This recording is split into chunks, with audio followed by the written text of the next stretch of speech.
শোনো শোনো শোনো শোনো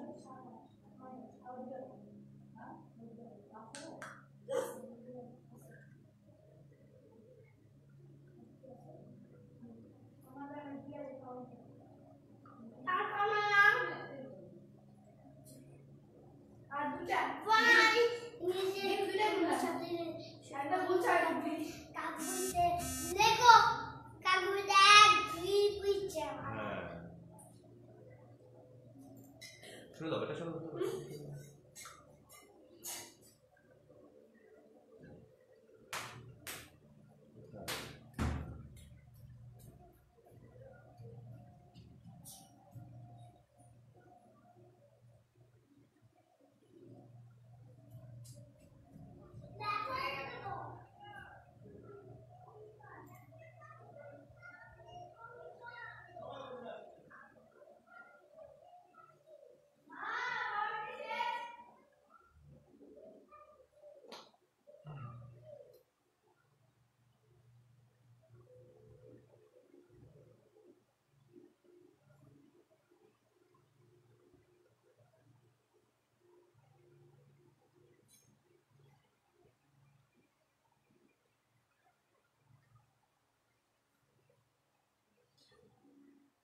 সুপ্রিয় শিক্ষার্থীবৃন্দ, আশা করি সবাই ভালো আছো। আমি রতন কুমার বসাক, সান্তাহার হারবে সরকারি প্রাথমিক বিদ্যালয়, আদমদিঘি, বগুড়া ডিস্ট্রিক্ট থেকে আমি এসেছি।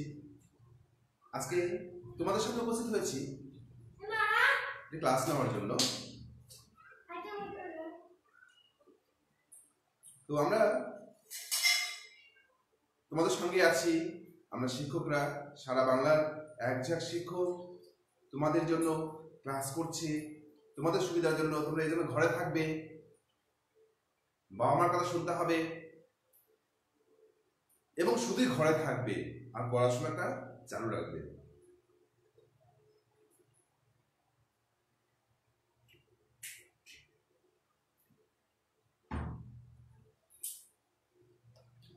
তো আমরা আজকে তোমাদের জন্য উপস্থিত হয়েছি ক্লাস 4 এর গণিত বিষয় নিয়ে।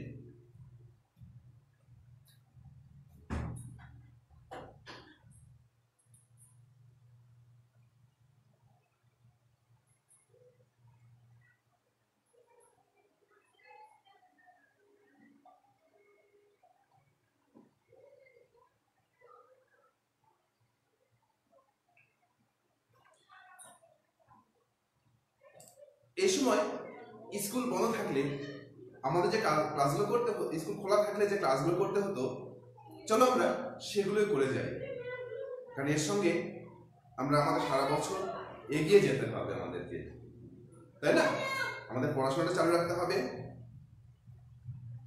এবং পরীক্ষা ভালো ফলাফল করতে হবে, তাই না? তো আমরা তোমাদের পঞ্চম অধ্যায়ে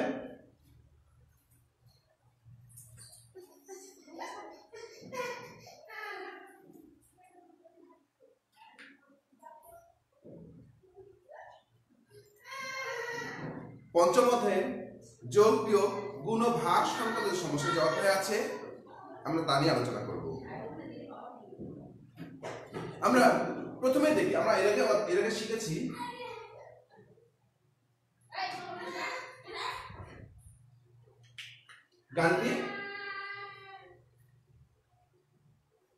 গাণিতিক বাক্য শিখেছি, তাই না?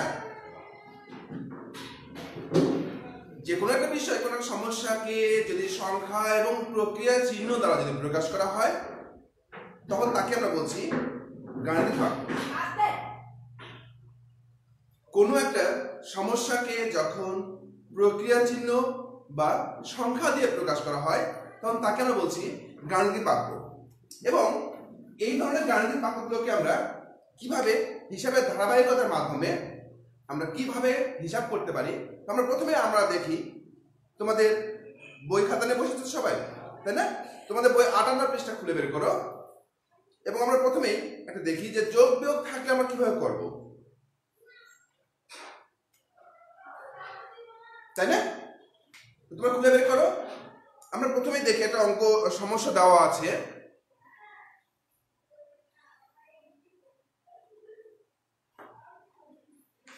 সোহেল 230 টাকা দিয়ে একটা মুরগি কিনলো।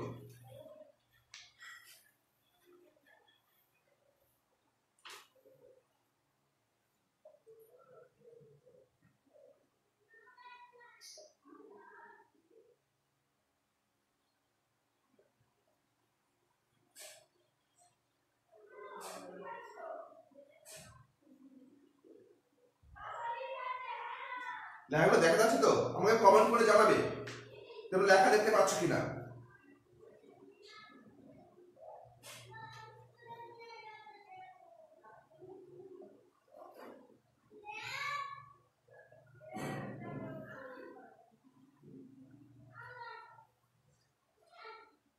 এরপর সে 60 টাকা দিয়ে ডাল,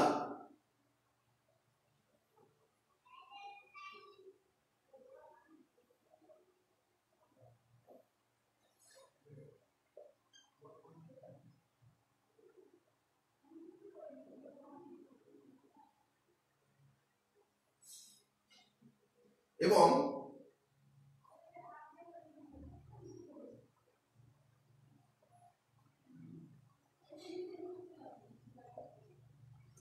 চল্লিশ টাকা দিয়ে সবজি কিনলো।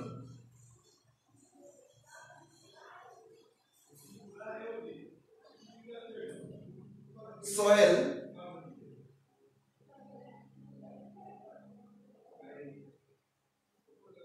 মোট কত টাকা খরচ করলো?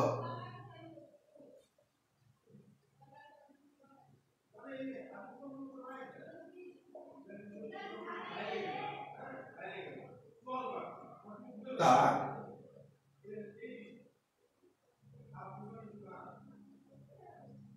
গাণিতিক বাক্যে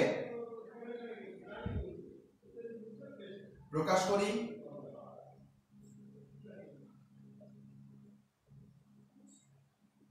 এবং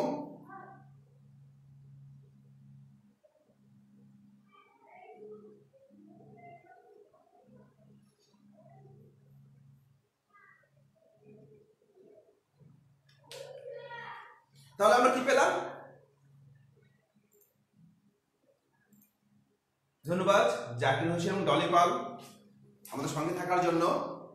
আশা করি আমাদের এই ক্লাসগুলো শেয়ার করার মাধ্যমে আরো সকলকে দেখার সুযোগ করে দিতে হবে। আমরা প্রথমে সমস্যাটা দেখে নিই আবার। সোহেল একটা ছেলে, সে কি করেছে? 230 টাকা দিয়ে একটা মুরগি কিনেছে। প্রথমে আমরা দেখি আমরা কি দেওয়া আছে। 230 একটা সংখ্যা দেওয়া আছে, তাই না? এবং সংখ্যাটা কিসের? টাকা। একটা মুরগি কিনেছে। এরপর 60 টাকা দিয়ে ডাল, 40 টাকা দিয়ে সবজি কিনেছে। সোহেল মোট কত টাকা খরচ করলো? আমরা এখানে তিনটা সংখ্যা দেখতে পাচ্ছি। মুরগির জন্য দাম দেওয়া আছে একটা, ডালের জন্য দাম দেওয়া আছে একটা, এবং সবজির জন্য দাম দেওয়া আছে একটা, তাই না? আমরা এই তিনটাকে আমরা কিভাবে হিসাব করবো সেটা দেখি, তাই না? এখানে হাসান একভাবে চিন্তা করতে পারে, বা আমরা একজন একভাবে চিন্তা করতে পারি, একজন একভাবে চিন্তা করতে পারি, তাই না? তো আমরা দুই ধরনের চিন্তা দেখব।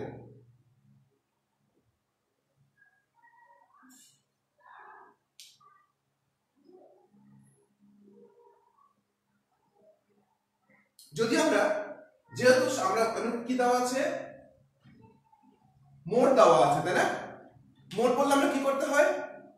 আমার সবগুলো সংখ্যা হিসেবে দেখি আমরা 230 টাকা দিয়ে মুরগি, 60 টাকা দিয়ে ডাল এবং 40 টাকা দিয়ে সবজি। এই যে মোট হিসাব দেওয়া আছে, আমার মোট কত টাকা খরচ করলাম, তাহলে এটা বের করতে আমার কি করতে হবে? তাহলে মোট করতে হলে আমার সবগুলো সংখ্যা কি করবো? আমরা বলতে পারো? বলতে পারছো তো? হ্যাঁ, যোগ করতে হবে, রাইট? তাহলে আমরা এই সবগুলো সংখ্যা যোগ করি। এটা হাসান চিন্তা করেছে ভাবে, যদি সবগুলো সংখ্যা আমি ডাল কিনেছি, সবজি কিনেছি, মুরগি কিনেছি, তাহলে সবগুলো সংখ্যার টাকার পরিমাণ যদি যোগ করে দিই, তাহলে মোট কত টাকা খরচ করলো সেটা পাওয়া যাবে, তাই না? আমরা সেভাবে লিখি 60 টাকার ডাল এবং 40 টাকার সবজি। এই যে হিসাবটা, তাই না? এই হিসাবটা আমরা পেলাম, এটা হচ্ছে গাণিতিক বাক্য। আমরা এটাকে বলছি গাণিতিক বাক্য। এই যে সংখ্যা, প্রক্রিয়া চিহ্ন, দুটো যোগ চিহ্ন দেওয়া আছে, এই প্রক্রিয়া চিহ্ন এবং সংখ্যা যখন একসঙ্গে দেওয়া আছে তখন তাকে আমরা বলছি গাণিতিক বাক্য। কথা বলেছিলাম না গাণিতিক বাক্যটা কি, যে সংখ্যা এবং প্রক্রিয়া চিহ্ন যদি একটা লাইন হিসেবে লেখা হয়, সমস্যাকে সমাধান করা হয়, তাহলে সেটাকে বলা হচ্ছে গাণিতিক বাক্য। তো আমরা এইটাকে বলছি গাণিতিক বাক্য। এবার আমরা সমস্যার সমাধানটা কিভাবে করবো, এই গাণিতিক বাক্যের সমাধান কিভাবে করবো সেটা দেখি আমরা, তাই না? তোমাদের কথাটা বলে দিই, যদি এরকম ধারাবাহিক, আবার লিখছি, আমি একটা কথা লিখছি,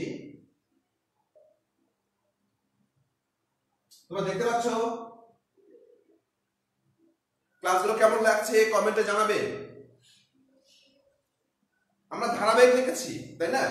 আমরা দেখছি যে এটার সঙ্গে এটা যোগ, তার সঙ্গে এটা যোগ, এই যে ধারাবাহিক বিষয় থাকে, এই ধারাবাহিক বিষয়টাকে যখন সমাধান করব, তখন সমাধান করতে আমাকে প্রথমেই 1 নম্বর কাজ হচ্ছে বাম দিকে, দেখ আমি লিখছি পাশে, বাম দিকে যেগুলো আছে, বাম দিকেরটা প্রথমে, বাম দিকের দুটা প্রথমে করব।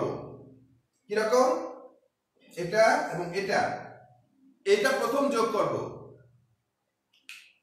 সবাই বুঝতে পারছো কি আমার কথাটা?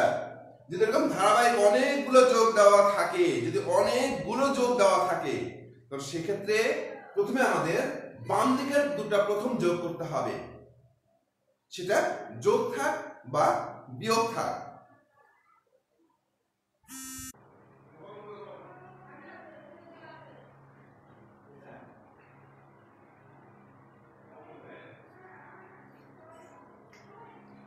আবার বলছি, একটু ডিস্টার্ব হয়েছিল, সরি।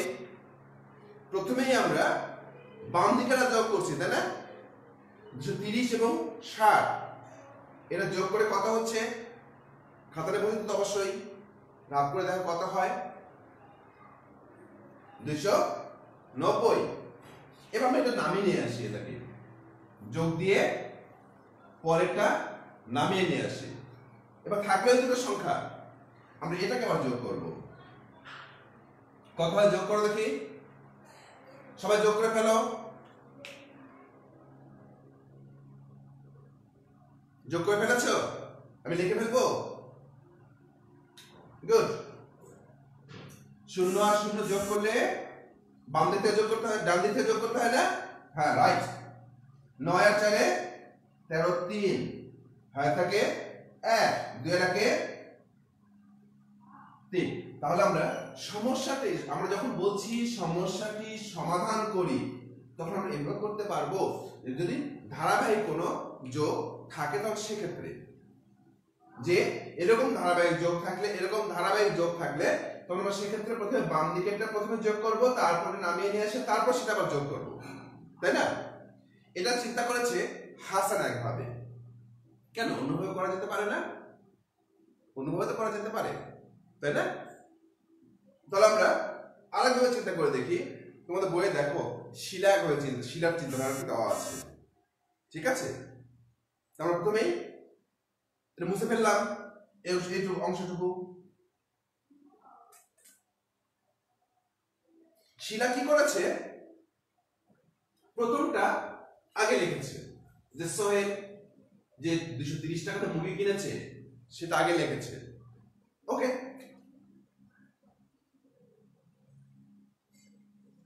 এরপর যে ডাল এবং সবজি যেটা, সেটা সে ভিন্ন করে লিখেছে। ডাল এবং সবজি যেটা আছে সেটাকে সে বন্ধনী দিয়ে লিখেছে।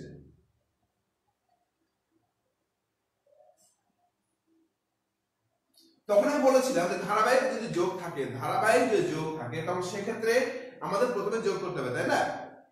প্রথমে বাম দিকেটা যোগ করতে হবে, ধারাবাহিক যোগ থাকে, তাই না? আমি যখন ধারাবাহিক থাকবে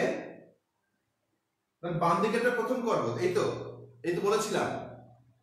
কিন্তু এখানে কিভাবে আছে, এই গাণিতিক সমস্যার ক্ষেত্রে কিভাবে আছে, আমরা দেখতে পাচ্ছি যে একটা বন্ধনী দেওয়া আছে। যদি এরকম বন্ধনী থাকে,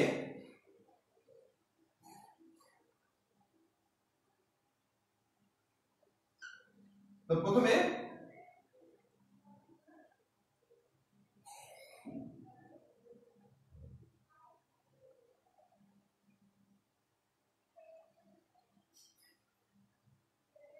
বন্ধনী যা প্রক্রিয়া থাকবে সেটাকে সমাধান করব। প্রথমে আমরা বন্ধনী প্রক্রিয়া যা থাকবে সেটা করবো। তাহলে আমরা বন্ধনীর মধ্যে কি কি আছে, 60 এবং 40, তাই না? তারপর প্রথমে এটা যা আছে তাই নামাবো। এই দুটো যোগ করলে কত হয়? 0 আর 0 যোগ করলে, আবার বলেছি যোগ করার সময় তোমরা আগেই শিখেছো ডান দিক থেকে, তাই না? তোমরা ক্লাস 5 এ সবাই জানো অনেক কিছু, তাই না? এবং তোমরা মনে আমার আগে শেষ করে দিয়েছো। আমরা এই দুটো যোগ করলে কত পাচ্ছি? বাহ, তাহলে দেখো ওইভাবে যা ছিল এইভাবে। তো আমরা দুটো বিষয়কে দেখলাম, আমরা এটা বুঝে ফেলবো এখন, ঠিক আছে?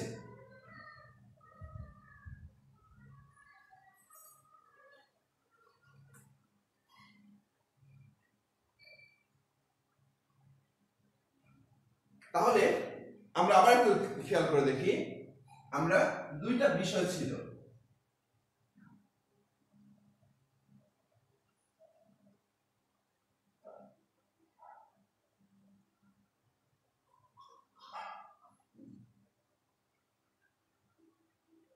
এই দুইটা বিষয় ছিল। এই দুইটা যখন করবো আমাদের অনেক সময় এরকম আসতে পারে যে এই একটা এইভাবে আসতে পারে, এইভাবেও আসতে পারে, তাই না? এইভাবে আসলে আমরা কোনটা করব, কিভাবে করে আসবো? প্রথমে আমরা কি করব, আগে বাম দিকে যেটা আছে সেই প্রক্রিয়াটা করব, তারপর যা আছে সেটা করব। আর এখানে থাকলে কি করব, বন্ধনীটা প্রথম করব। আমরা তো এটুকু শিখলাম, তাই না, যে হিসাবের ধারাবাহিকতা কিভাবে বজায় রাখতে হয়। চলো একটা কি করব, একটা সমস্যা দেখি, ঠিক আছে? সমস্যা দেখছি একটা, তোমরা খাতায় লিখে ফেলো সমস্যাটা।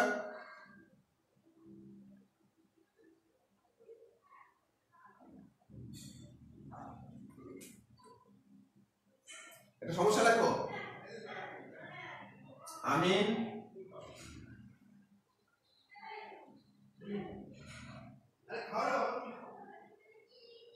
বাজার থেকে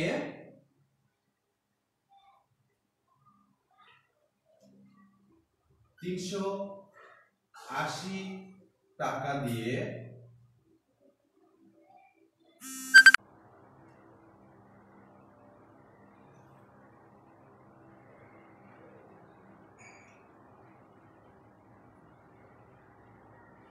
আমিন বাজার থেকে 380 টাকা দিয়ে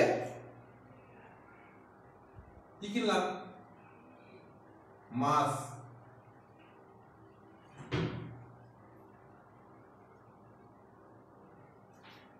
এরপর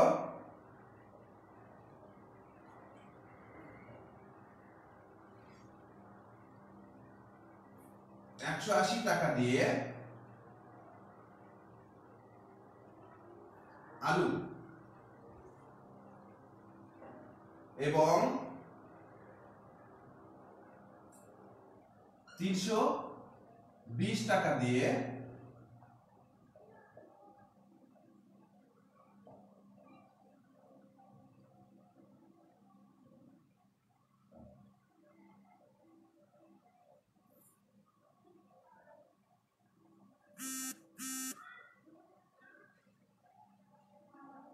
চিনি কিনলো।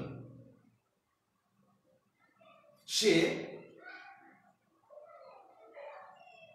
মোট কত টাকা খরচ করলো?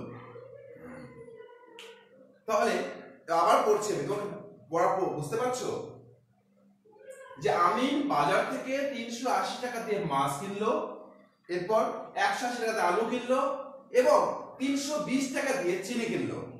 সে মোট কত টাকা খরচ করলো? আমি একটু দেখে নেই তোমরা কে কে আমাদের সাথে আছো।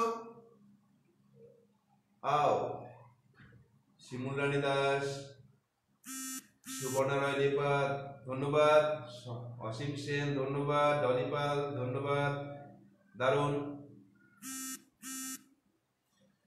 আচ্ছা, তাহলে আমরা একটা সমাধান করে ফেলবো, তাই না? যে প্রথমে আমরা সমাধান করব যে আমরা এটাকে যদি ধারাবাহিকভাবে নিয়ে আসি তাহলে কিভাবে লিখবো সবাই করে ফেলো দেখি। তাহলে আমরা প্রথমেই একটা অঙ্ক করতে গিয়ে আমরা সমাধান লিখবো, ঠিক আছে? তাহলে আমরা এখানে যে সময়গুলো আছে, যে সে মোট কত টাকা খরচ করলো সেটা আমরা হিসাব করব। তাহলে এই জন্য 380, 180 এবং 320 আমি তিনটাকে হিসাব করব। আমি ধারাবাহিকভাবে লিখছি, সরি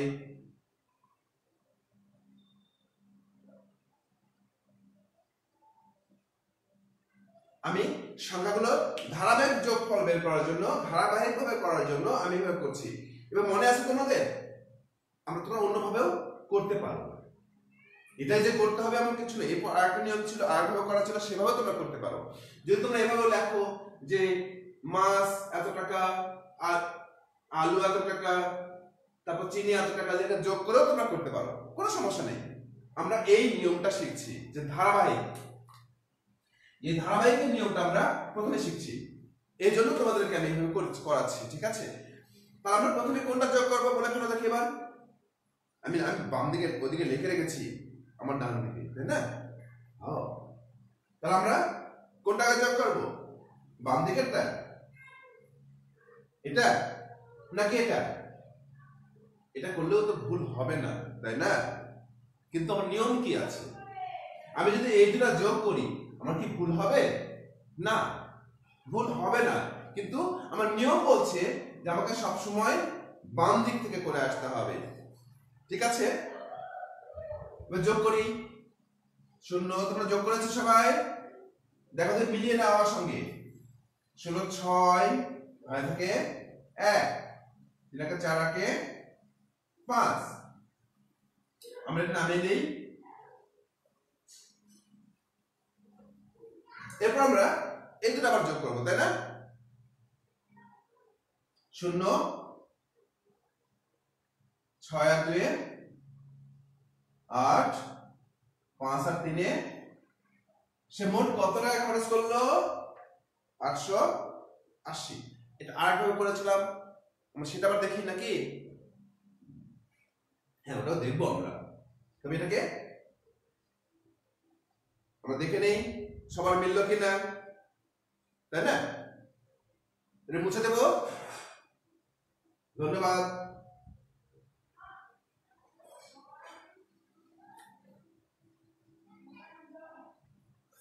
এবার আরেকটা দেখবো, আমরা আরেকটা যেভাবে করেছিলাম বন্ধনী দিয়ে, তাই না? 380 কে প্রথমে রাখি, কারণ সে এটা দিয়ে একটা দাড়ি দেওয়া আছে, এটা মাছ কিনলো দাড়ি দেওয়া আছে, এই জন্য এটাকে প্রথমে রাখলাম। এরপর বাকি দুটাকে ব্র্যাকেট দিচ্ছি।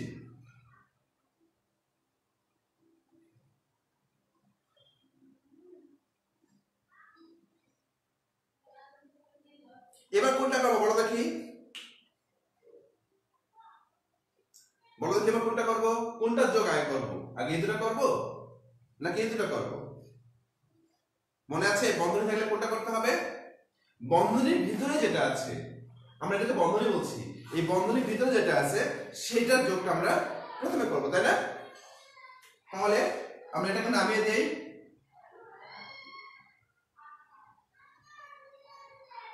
এই দুটো যোগ করলে কত হয়? 0 আর 2 10 0 হাতে 1 3 4 5। এরপরে আমরা এই দুটো যোগ করবো, তাই না? 0 0 আর 0 যোগ করলে 0 হয়, 8 5 আর 3 8। বাহ, তাহলে আমরা একটা হিসাবকে আমরা কিভাবে করতে পারি সেটাকে দেখলাম, তাই না? এবার চলো আমার আরেকটা সমস্যা দেখি। মুছে ফেললাম, সবাই তুলে নিয়েছে যে সমস্যাটা, এই সমস্যাটা তোমাদের বইয়ে নাই, আমি আমার মতো করে দিয়েছি।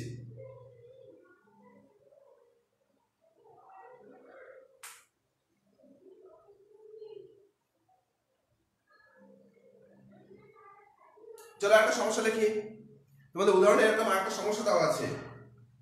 রিতার কাছে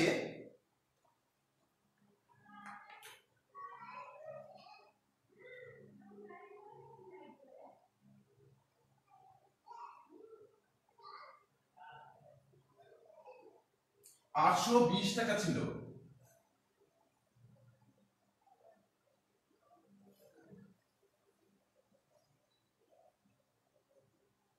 তিনি তার মেয়েকে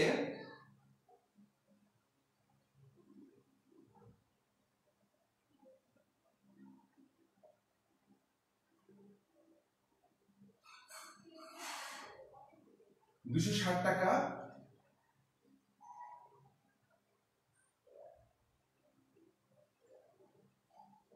এবং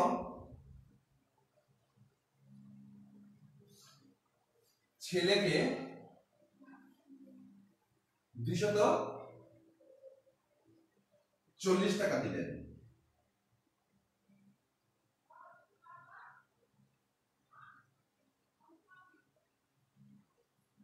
রিতার কাছে এখন কত টাকা আছে?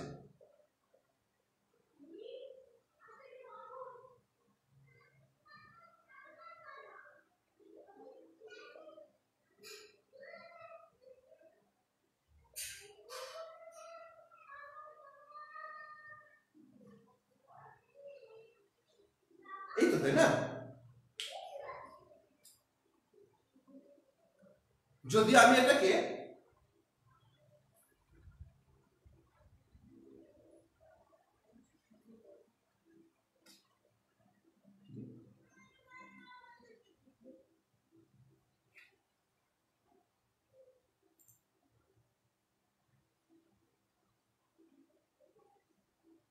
সরি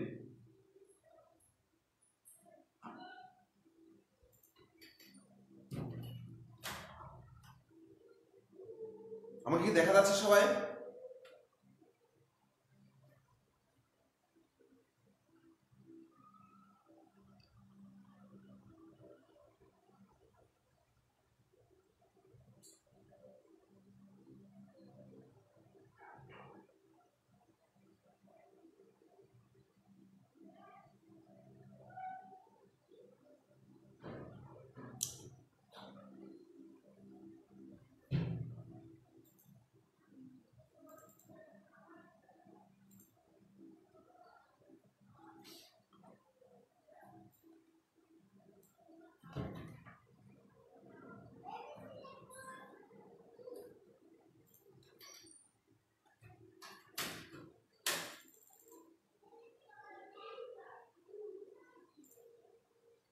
আচ্ছা, আমরা দেখছি।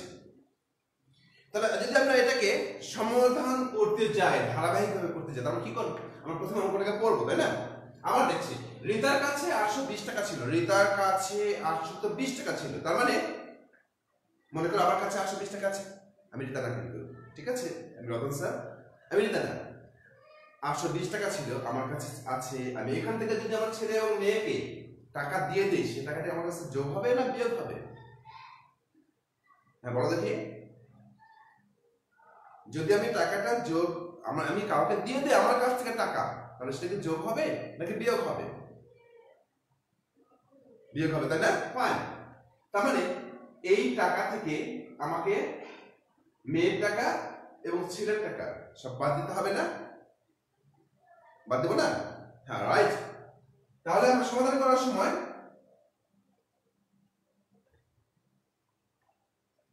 এভাবে করতে পারি। আমার কাছে কত টাকা ছিল বা রিতার কাছে কত টাকা ছিল? 820। মেয়েকে কত দিলেন? 200। তার টাকা বাদ দিলাম, ছেলের টাকা বাদ দিলাম,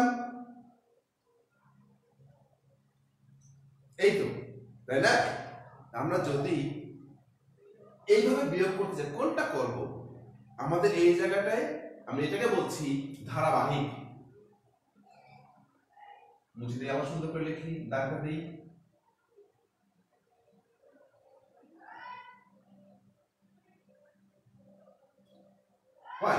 আমরা এটাকে বলছি ধারাবাহিক। যে ধারাবাহিক সংখ্যাগুলো আছে প্রক্রিয়ার মধ্যে আছে, আমরা এটা কিভাবে করব? আমি এর আগে তোমাদের বলেছিলাম যদি যোগ থাকে তাহলে আমরা বাম দিক থেকে করবো, তাই না? কিন্তু এটা কি বলেছিলাম? যোগ বিয়োগ যাই থাকে তাই বলেছিলাম। হ্যাঁ, ঠিক, রাইট বলেছো। আমরা যোগ বিয়োগ যাই থাক না কেন, আমরা সবসময় বাম দিকেরটা করবো। তারপরে এটা বিয়োগ করে ফেলি, কত হয়? আমরা বিয়োগ করে ফেলি কত হয় দেখি। আমি একটু দেখে নেই তোমাদেরকে, তোমরা বিয়োগ করে ফেলো, তারপর আমি করছি।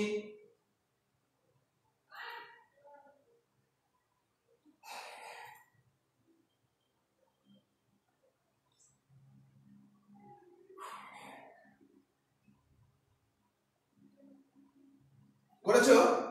তাহলে আমি আবার করছি নাকি? এবার তোমাদেরকে দেখে নিচ্ছিলাম যে কে কে আছো আমার সঙ্গে। 0 যদি এদিকে ছোট থাকে তাহলে কি করবো? 6 আছে কত হলে 12, 6 আর থাকে 1, 3 3 আছে কত হলে 8 হবে, 5 এটা নামাই। আমরা প্রথমে এটা বের করলাম, করে নামালাম এবং তারপর এটা নামিয়ে নিয়ে আসলাম, এই তো। এরপর আমাদের যেটা কাজ, এবার এই দুটো বিয়োগ করতে হবে। 0 আর 0 বিয়োগ করলে 0 থাকে, 6 থেকে 4 বাদ দিলে 2, 5 থেকে 3 বাদ দিলে, ঠিক আছে কি? দেখো দেখি,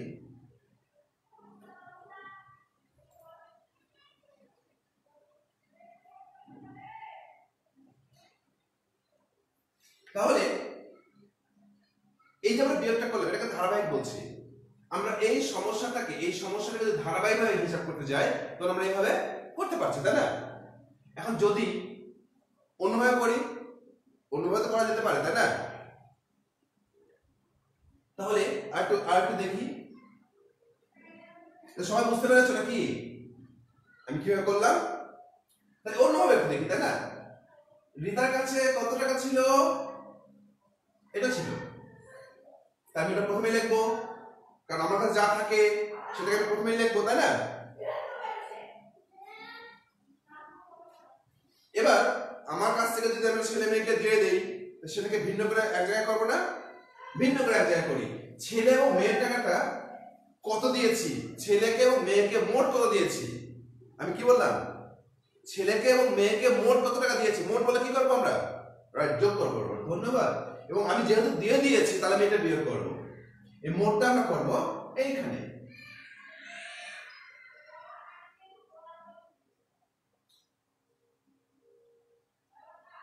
আমি কি বুঝতে তোমাদেরকে বুঝতে পারছি?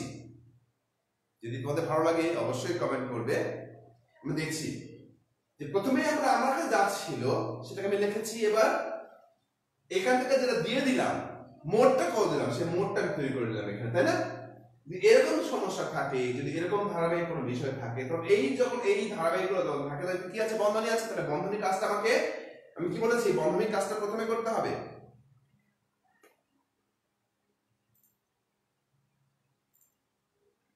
তাহলে আমরা বন্ধনী কাজটা প্রথমে করে নেই, এখানে আমি আনি।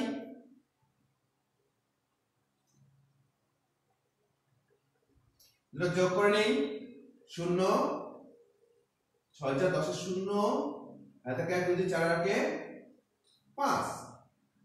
এবার এখানে কোন প্রক্রিয়া আসছে? এটা কোন প্রক্রিয়া আছে? বিয়োগ প্রক্রিয়া, তাই না? তাহলে এদের কি করব?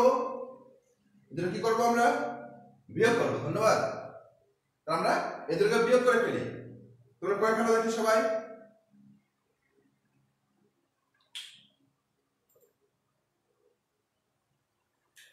তাহলে বিয়োগ করলে কত আসছে?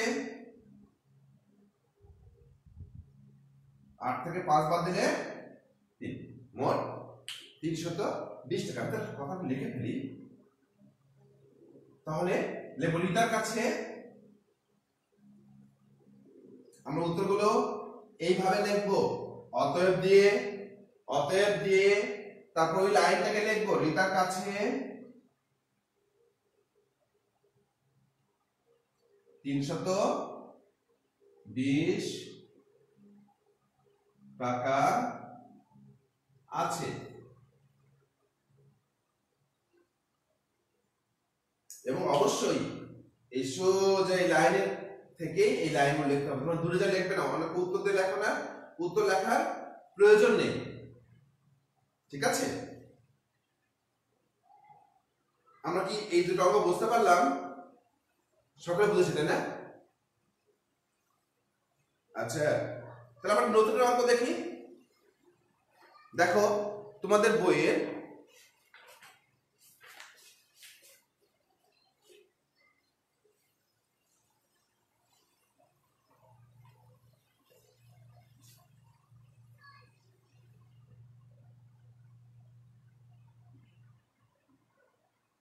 তোমাদের বইয়ে দেখো 65 পৃষ্ঠায়, মুছে ফেললাম,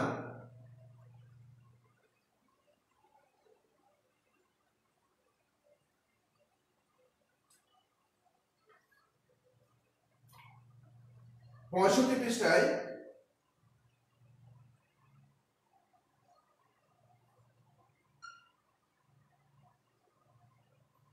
অনুশীলনী।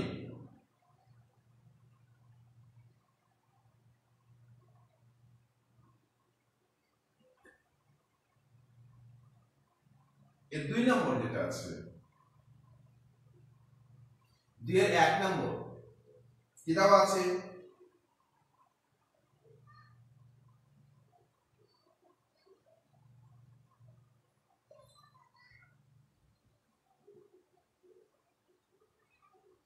এই তো এইটাকে আমরা কিভাবে হিসাব করব? মনে আছে তোমাদের? সকলে মনে আছে যে আমরা এই অঙ্কটা যদি হিসাব করতে আমরা কোনটা কিভাবে করব? একবারে তোমরা সবাই যোগ করবে নাকি ধাপে ধাপে করে আসবে? এই যে ধাপে ধাপে করার নিয়ম তোমরা শিখছো, এটাকেই মাথায় রাখতে হবে যে এভাবে করতে হয়।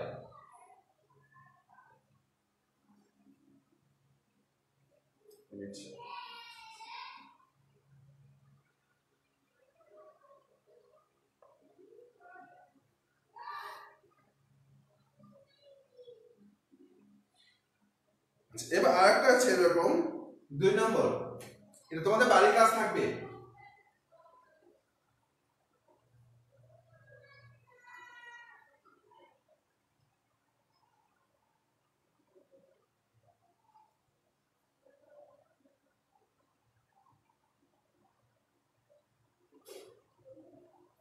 এই দুটো তোমাদের বাড়ির কাজ হিসেবে থাকবে, ঠিক আছে? এখন আমার হাতে অনেক সময় আছে, আরো একটা দেখবো। আমি আর একটা অঙ্ক সমাধান করি, তোমরা আরো তুলে নাও।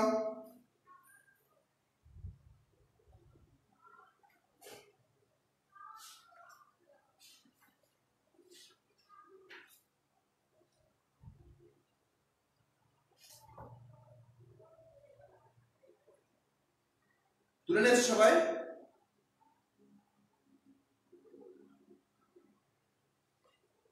মুছে দিলাম। এই দুটো তোমরা বাড়িতে কাজ করবে এবং তোমাদের ক্লাস স্কুল যখন খুলবে সেই টিচারকে তোমার খাতাগুলো দেখাতে হবে, ঠিক আছে? আমি এটা মুছে দিচ্ছি।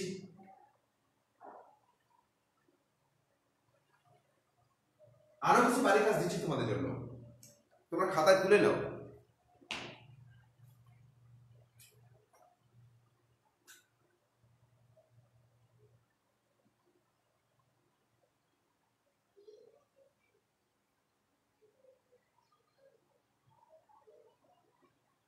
কি লিখলাম? অনিমার কাছে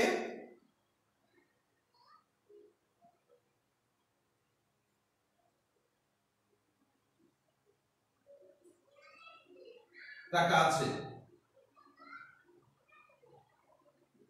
সেখান থেকে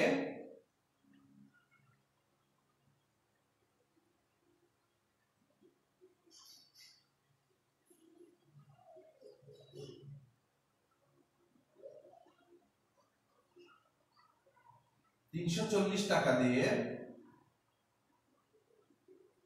40 টাকার খাতা এবং 180 টাকার কলম কিনলো। তার নিকট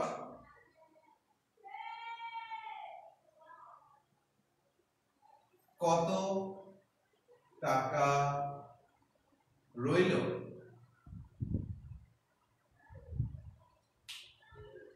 তোমরা সবাই খাতা তুলে নাও।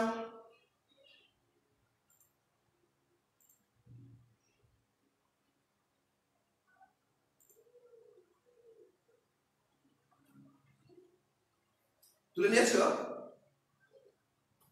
যে অনিমার কাছে 1230 টাকা আছে, 1230 টাকা আছে, সেখান থেকে 340 টাকার খাতা এবং 180 টাকার কলম কিনলো।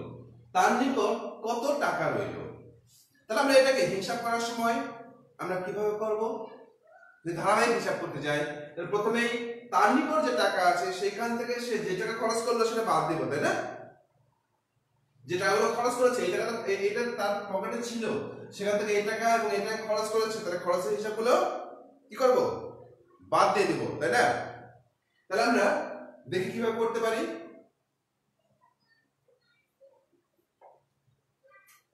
তাহলে প্রথমে কোনটা লিখবো বলো দেখি?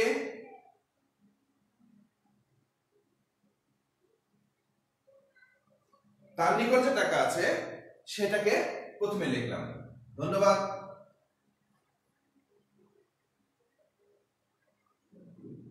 এবার যে টাকাগুলো খরচ হয় সেটা কি করব? খরচ করলে কমে যায় এবং কমে গেলে কি করব? বিয়োগ করব।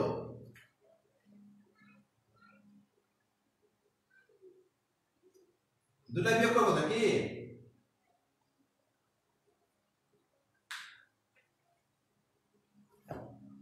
তাহলে প্রথমে আমরা তার নিকট যে টাকা ছিল সেটা লিখেছি।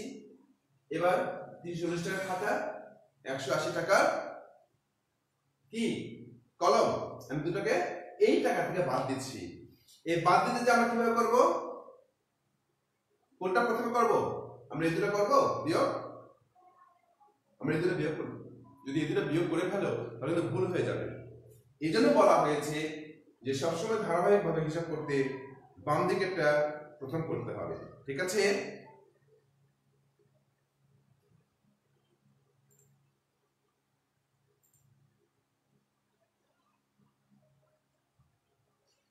তাহলে বাম দিকেরটা প্রথমে করে ফেলি। আমরা এই দুটো প্রথমে বিয়োগ করব নাকি? এই দুটো প্রথমে বিয়োগ করব না? করলে কত হয়? করে ফেলো। 0 0 বিয়োগ করলে 0 হয়। 13 থেকে 4 বাদ দিলে 9, 5 থেকে 1, 3 থেকে 4, 12 থেকে 4 বাদ দিলে 8। ওটাকে নামিয়ে দিলাম আবার। এবার দুটো বিয়োগ করি, তাই না? 0, 9 থেকে 8 বাদ দিলে 1, 8 থেকে 1 বাদ দিলে 7। তাহলে আমরা লিখবো এবার অতএব তার নিকট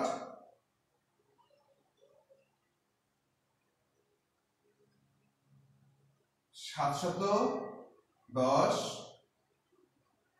টাকা রইল।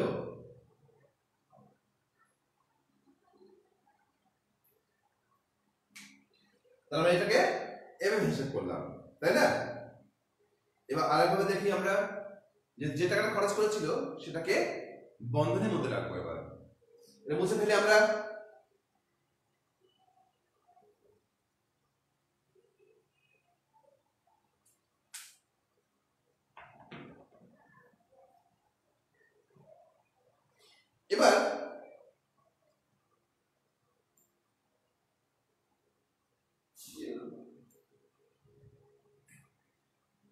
এবার আমরা আবার হিসাবটা করব। তার কাছে যে টাকা আছে সেটা প্রথমে লিখি এবং যে টাকাটা খরচ করেছিল সেই টাকাগুলোকে এক জায়গায় করে রাখি, না? যেহেতু খরচ করেছে আমি বিয়োগ করছি, তাহলে সেগুলো একসঙ্গে করবো বন্ধনী দিয়ে।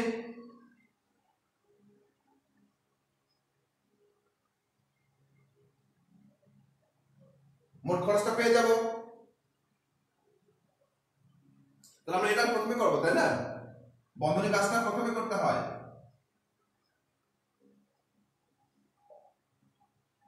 যোগ করলে কত আসে? 12 2, 5 থেকে 1, 3 থেকে 4 5।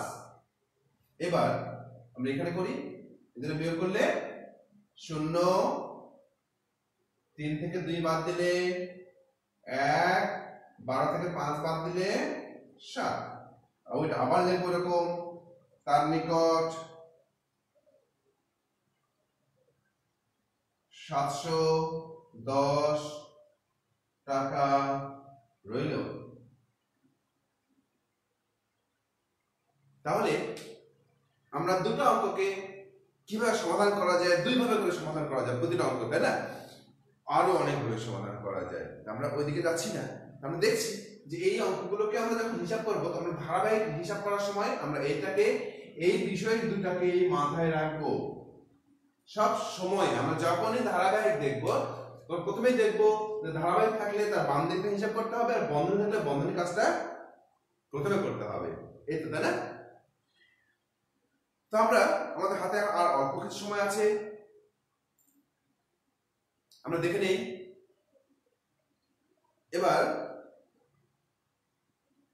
তোমাদের দুটো অঙ্ক দিচ্ছি, ঠিক আছে? অঙ্কগুলো খাতায় তুলে নাও।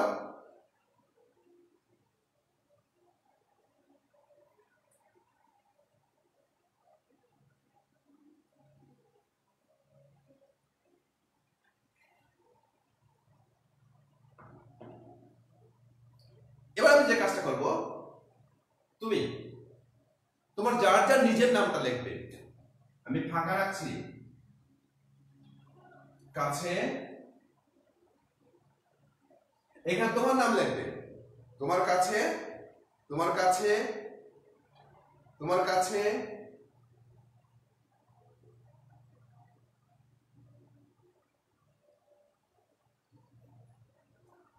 $300 টাকা আছে। তোমার কাছে 300 টাকা আছে, সেখান থেকে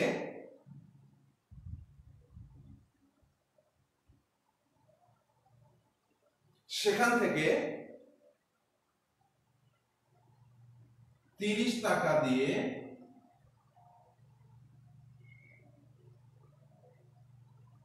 একটি খাতা এবং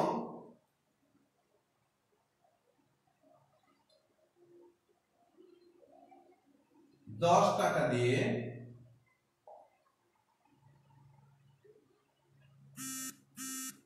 একটি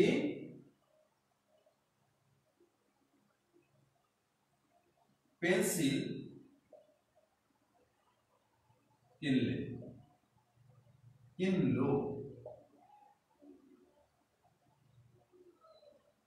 যেহেতু তোমার নাম দিয়েছে, তুমি তোমারটা চিন্তা করবে যে আমার কাছে 300 টাকা আছে, সেখান থেকে 30 টাকা দিয়ে একটি খাতা এবং 10 টাকা দিয়ে একটি পেন্সিল কিনলো। কারণ আমি তাকে এখানে দিয়েছি, নাম দিয়েছি তোমারটা, তাই না? তার নিকট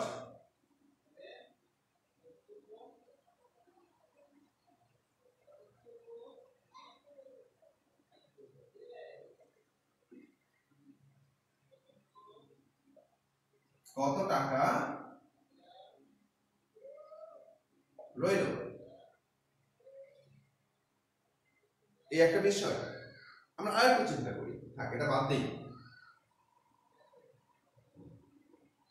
ক নম্বর দিই। সে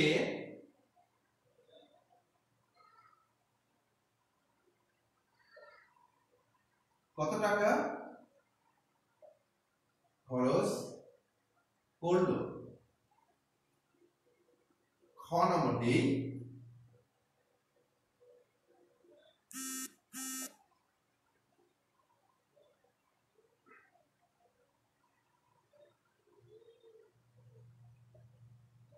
আমরা এই দুটোকে কিভাবে হিসাব করব? যে আমি একটা বিষয় দিলাম, একটা উদ্দীপক দিলাম তোমাদেরকে, তোমাদের পরীক্ষা আসে এভাবে, ক্লাস 3তেও দেখেছো যেরকম ক খ তে উদ্দীপক আসে এবং ক খ থেকে আমাকে এই একটা উদ্দীপক থেকে সেই ক খ হিসাবগুলো করতে হয়, তাই না? আমরা প্রথমেই যে তোমার কাছে 300 টাকা আছে, সেখান থেকে 30 টাকা দিয়ে একটি খাতা এবং 10 টাকা দিয়ে একটি পেন্সিল কিনলো, কত টাকা খরচ করলো। এই ক নম্বর হিসাব করতে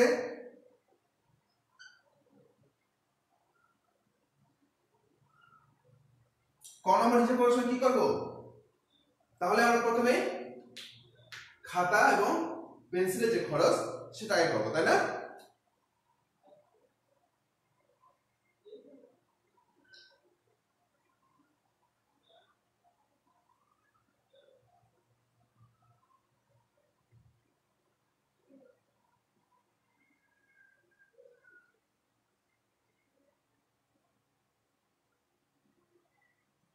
তার নিচে আমি লিখলাম পেন্সিল কিনলো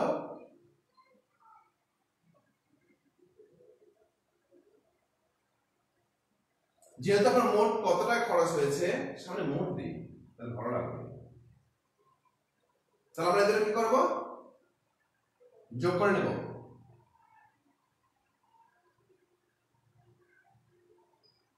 দেখো আমি যখন প্রথমে তোমাদের অঙ্কগুলো বুঝিয়েছি আমি বুঝিয়েছি ধারাবাহিক হিসাব করার জন্য এবং বন্ধনী হিসাবটা করার জন্য, তাই না? যদি এটাকে একবারে তোমাদের একবারে পরীক্ষাতে থাকে না, তোমাদের কি হবে সবগুলো আলাদা স্টেপ করে দিতে হয়। সেই স্টেপগুলো এখানে নিয়ে এসে তারপরে সেগুলো করতে হয়। আমরা ক নম্বর রেকর্ড দিয়েছে যে মোট কত টাকা খরচ করলো, তো ক নম্বর খরচের হিসাব বের করতে আমার এখানে দেখতে হবে যে খরচ কি কি ছিল, তাই না? এবার আর কত টাকা রইল বের করার জন্য কি করব,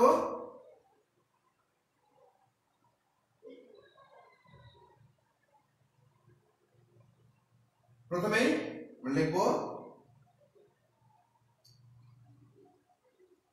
টাকা ছিল কত,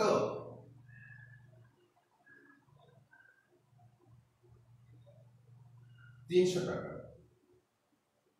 খরচ করলো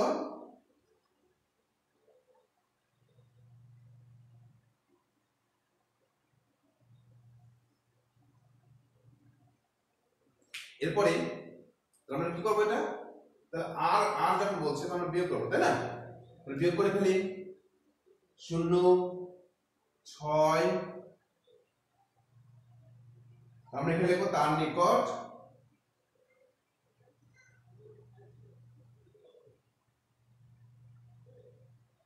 রইল 260 টাকা। তো এই যে আমরা এতক্ষণ ধরে করছি, আমরা তোমাদেরকে কি অঙ্ক বলতে পারছি?